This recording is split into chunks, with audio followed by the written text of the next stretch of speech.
What's up guys, my name is George, and today we're gonna give you 7 reasons why your first luxury wristwatch should be a Rolex. The very first reason why your first luxury wristwatch should be a Rolex, and it's kind of an obvious reason, is prestige. When you look at the major watch brands in the world, you have Patek, you have AP, you have Rolex, you have Vacheron Constantin. But in terms of prestige and recognition, Rolex wins 9 out of 10 times. If you're walking on the street and you see someone wearing a Rolex, the average Joe is gonna recognize that more over a Patek Philippe Nautilus, for example. And the watch, like the brand Rolex, has been worn by some of the most influential people on the planet. I mean, for God's sake, the Day-Date is literally nicknamed the President. Why? Because it was literally worn by some of the most historical and relevant presidents in the history of the United States. One of Rolex's most recognizable models is the Rolex Submariner. We happen to have one here, of course. And this model, the design, to me, screams luxury, prestige. It screams that, you've made some money, you're doing somewhat well. It's a stainless steel piece, but it's so recognizable just out in the wild that anyone sees it knows that, hey, that guy knows what he's doing well in life. And really, to me, this is kind of the watch that signifies someone's initial success in life. Second reason why your first luxury wristwatch should be a Rolex is ruggedness. Picking up this Daytona here, if you know what the Daytona is, it's a chronograph. And typically chronographs are not really that waterproof. If you know about the Omega Speedmaster, that's another iconic chronograph. I wouldn't really trust that in the ocean, not gonna lie. I wouldn't wear that in the pool, I wouldn't touch it with even a foot of water. But Rolex, they're known to be rugged. All of their pieces are waterproof. The Daytona here has screw-down pushers, so you can screw it down, go in the water, and the watch will be fine. Any Rolex you wear, you can wear it during any scenario. To me, it's like the luxury, almost G-Shock in terms of durability. You could throw them on the ground, do anything with them. They are bulletproof watches. I have vintage Rolexes aging back from the 80s and the 70s, and maybe they're a little scratched up, but they still run perfectly fine. They're super accurate.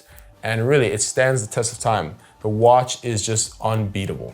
The third reason why your first luxury wristwatch should be a Rolex is that their entire lineup is iconic.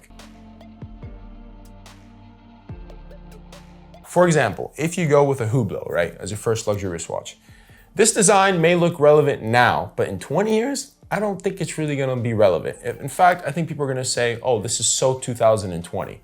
Where if you pick up, for example, a root beer GMT, or even a two-tone Datejust like this one here. These are designs that have, they've stood the test of time. They've been around for almost, 60, 70 odd years. And in 100 years, people are still gonna look at them and say, wow, that's a classic watch that looks good even in, 2050. No matter what the year is, they're gonna still be relevant. And that's something about Rolex that people kind of forget, that any piece from the lineup has history, it's iconic in its own sense, and will be relevant for many years to come. The fourth reason why your first luxury wristwatch should be a Rolex is value. Historically, Rolex has always held its value and gone up in most cases. Going back to the stainless steel Submariner, this one is particularly in ceramic. You can buy this, retail, wear for 10 years and sell it and make money. Not too many watches in the game you could do that. I mean, if you bought this Hublot, not to bash Hublot too much, if you bought this retail, it's like you're buying a used car, or you're buying a new car, I should say. You go to the dealer, you buy it, the second you drive it off the lot, you lose half its value. And that's the reason why brands like these in the long term may not survive, because the value retention just isn't there. Where, like I said, if you buy the Submariner, or even if you buy, for example, this Daytona, well, if you're lucky to buy this at retail is $13,000, gray market price right now is like $22,000. You can tell the demand is there. So even in the gray market, the prices are up. No other brand besides, Patek, maybe even AP can do that. So Rolex has that in its favor over the other brands in the game. The fifth reason why your first luxury wristwatch should be a Rolex is simply history. All the watches that Rolex has made have been relevant in history. The Submariner, for example, is the diving icon. When this came out in the 50s, this was the dive watch to get. Then you have watches like the Datejust, which to me is they originated the design of a classic watch. You look at a lot of brands, like lower-end brands, like Seiko, for example, or even Orient, or name any oddball brand. They have a design that kind of copies this look with Roman numerals.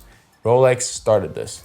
Then when you have watches like GMT, with the Pan Am series in the 60s, when pilots use GMTs to navigate, the world, just fly around. This was the watch on their wrist.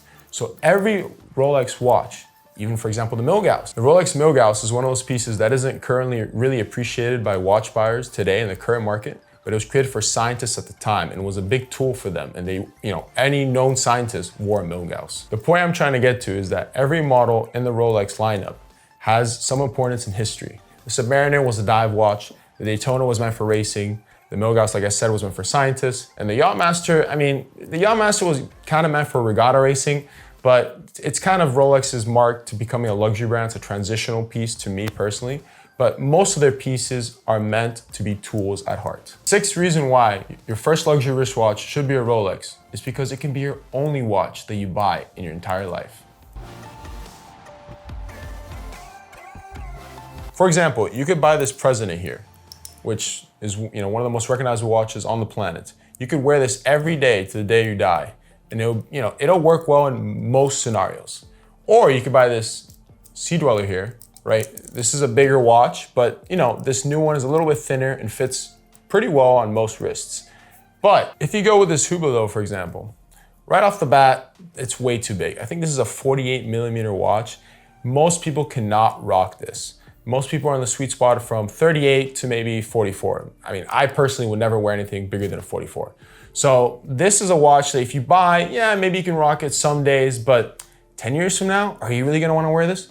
Probably not. Sorry, Hublot, try again. The seventh reason why your first luxury wristwatch should be a Rolex is because of their appeal in the vintage market.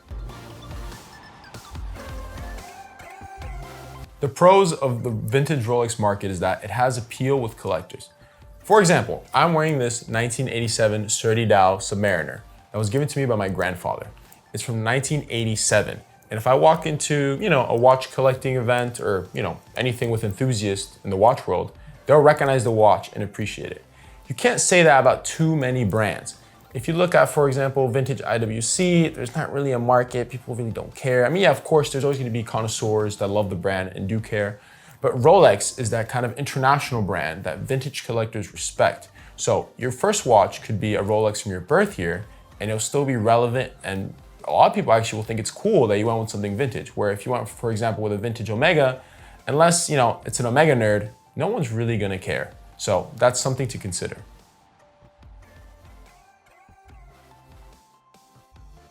Guys, today we talked about why your first luxury wristwatch should be a Rolex. We gave a bunch of valid reasons. They're rugged, they're versatile, they're timeless, they're classics, they hold their value, it's an investment. There's so many pros to this brand. The equity that it carries is amazing. Rolex is the definition of what a good company should do to market their product. What are you waiting for? Your first watch should be a Rolex. Thank you guys so much for watching. Let me know if you would buy a Rolex, or maybe you'd buy something else, maybe an Omega, or hey, maybe you start at the top and you buy a Patek Philippe. Like, comment, subscribe. This has been George from Garde, and I'll see you guys on the next video.